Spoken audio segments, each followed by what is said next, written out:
और रावण ठहरा ब्राह्मण। वो भी तो बड़ा विद्वान था महाराज, इतना बड़ा विद्वान कि भगवान शंकर को भी अपने पास बुलाता था पूजा अर्चन ग्रहण करवाने के लिए। लेकिन राम जी ने कहा नहीं, समाज को अगर अच्छा नेतृत्व करना है, परिवार को अच्छा चलाना है और पूरे समाज के साथ अपने देश को बदलना है, तो जन्म नीच कोई नहीं कर्म नीच बहु लोग। कहा कि जन्म नीच कोई नहीं कर्म नीच बहु लोग। ऊंच नीच कुछ भी नहीं है लोग गाढ़ो। बोले महाराज ऊंच नीच कुछ नहीं होता है, आप कर्म करते जाइए, क्योंकि जब भी किसी महान व्यक्ति का पूजा हुआ है तो उसके चित्र का पूजा कभी होता है तो उसके पीछे उसका चरित्र का भी पूजा होता है और तब चित्र का पूजा होता है। महाराज हनुमान जी महाराज रावण को बताते हैं कि जीवन में बल कैसा होता है। हनुमान जी महाराज बड़ा समाज को विनम्रता प्रदान करते हैं। कैसा? बोले भजन करने का कोई उम्र जब ना हो तो महाराज ध्रुव और प्रहलाद के समान आप भजन कर लीजिए।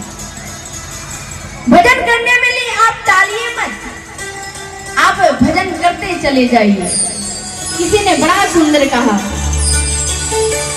हरि भजले हरि भजले हरि भजने का मौका है।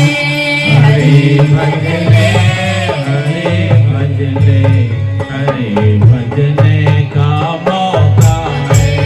हरि भजले हरि भजले हरि भजने का मौका है।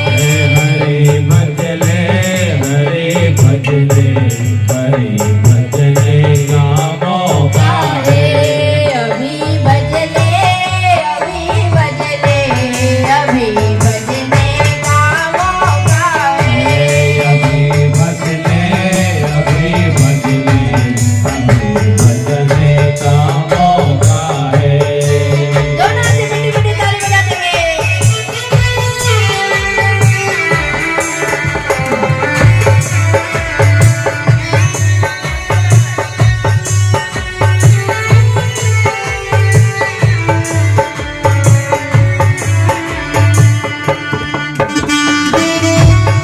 ताली बजाते हुए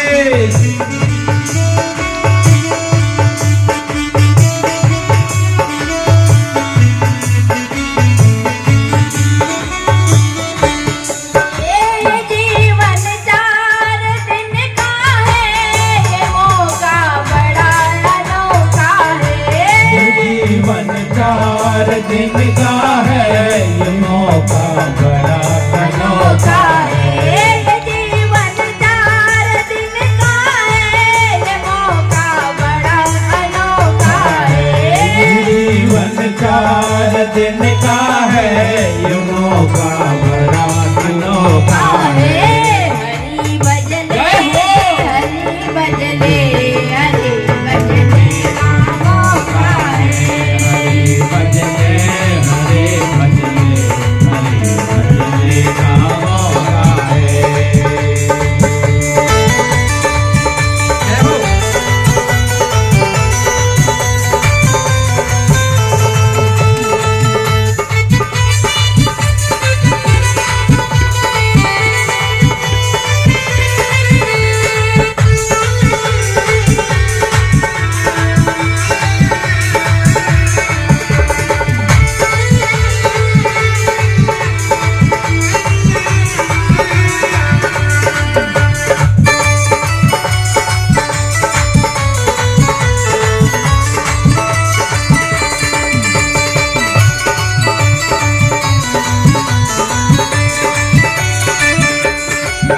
अच्छा किनको किनको ऐसा लगता है कि महाराज भजने का तो मौका है, बड़ा देर हो गया है, बैठे बैठे आप लोग थक गए होंगे, जरा दोनों हाथ ऐसे निकालेंगे, ऐसे निकालेंगे, थोड़ा मुट्ठी बांधेंगे सब लोग।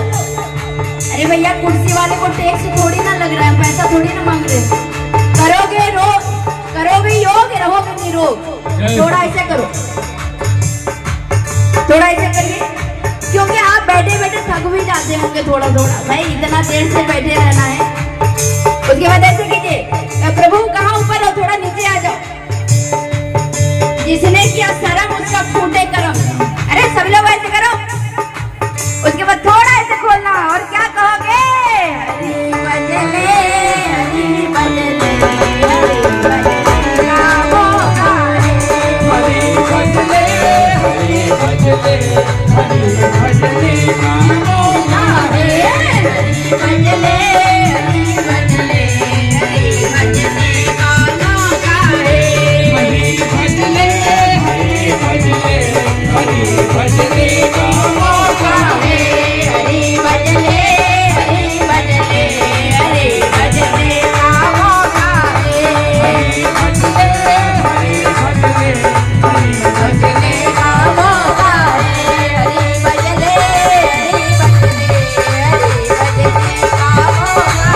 से स्वीकार करोगे, आतुर की आर्त अवस्था को होकर करुणार्थ करोगे। बड़ा प्रेम से समझाया सूर्य भगवान को, और समझाने के बाद कहते ना, व्यक्ति अगर सज्जन हो तो सज्जनता से समझाना चाहिए, लेकिन अगर व्यक्ति में थोड़ी सी भी असज्जनता आ जाए, डिमेरिट आ जाए, तो कहते हैं ना कि उसको उसी भाषा में समझाना चाहिए। बड़ा विनम्रता से हनुमान जी महाराज कह रहे हैं। उसके बाद हनुमान जी धीरे से अपनी विजिटिंग कार्ड निकाला है, धीरे से परिचय पत्र निकाला है और सूर्य देव के सामने पेशकश करते हुए कहता है कि सुनिए कि अन्यथा क्षमा करना दिनकर, अन्यथा क्षमा करना दिनकर, अंजनी तनय से पाला है, बचपन से जान रहे हो तुम हनुमत कितना मतवाला है। ए सूर्यदेव मुझे क्षमा करना, अन्यथा क्षमा करना दिनकर, अंजनी तनय से पाला है, बचपन से कितना मतवाला हूँ। ये तुम तो जान रहे हो ना मैं कितना उद्यमी था।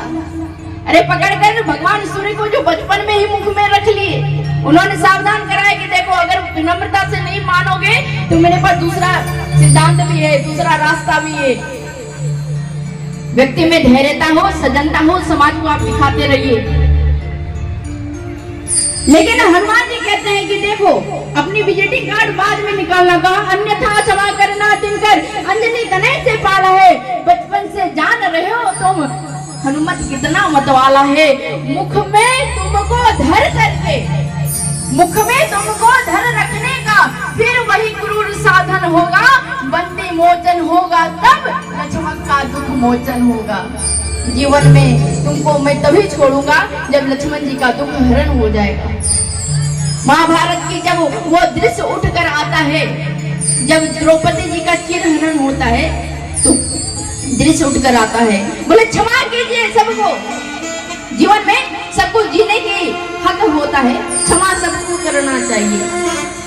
लेकिन अगर याद रहे कि अगर कोई मेरी माँ बहन बेटियों पे गलत दृष्टि डालता हो, समाज में कुछ ऐसे दुराचारी, अत्याचारी, कुछ दुष्ट लोग होते हैं, तो ये मैं नहीं कह रही हूँ, कुछ लोग मुझे ये भी कहते हैं, बहुत जगह कहते हैं, अगर यहाँ भी कोई कहे तो कोई बड़ी बात नहीं है कि मैं भड़काऊ भाषण देती हूँ, मैं पता नहीं क्या क्या कुछ लोग कह जाते हैं। लेकिन मैं एक बात कहूंगी कि जहाँ पे मैं विराजमान होती हूँ वो गिदड़ों की आसन नहीं है। जहाँ पे भगवान ने, ठाकुर जी ने मेरे ऊपर कृपा किया है और मैं जहाँ विराजमान होती हूँ वो गिदड़ों की आसन नहीं है, इसको सिंहासन कहते हैं। और सिंहासन हमेशा अपने समाज को जगाने का काम करता है, इसलिए सिंह के जैसा हम दहाड़ कर आपको जगाने आते हैं महाराज। ये शास्त्र ग्रंथ आपको कहता है कि जहाँ बहन बेटियों के बीच कोई अगर इज्जत से खिलवाड़ करता है वहाँ चुप रहने की आवश्यकता नहीं है। भगवान कहते हैं कि जीवन में अगर कोई द्रौपदी के जैसा कोई चिरहरण करने के लिए अगर हमारे ही कोई बीच बैठा हो तो उस समय अपने बड़े भाई से जाकर अनुमति मत लेना। उस समय ये मत पूछना कि वो दुराचारी के साथ मैं क्या करूं। उस समय तुम अर्जुन बन जाना, गांडे को हाथ धारण करना, उस समय तुम भीम बन जाना, गदा शीश धारण करना। और वो दुराचारी का जान जैसे मर्दन करता है कोई युद्ध भूमि में, वैसे रण में तुम उस दुराचारी का वध करना। यही धर्म हमारा सिखलाता है। कहीं आप नहीं जाओ पूछने के लिए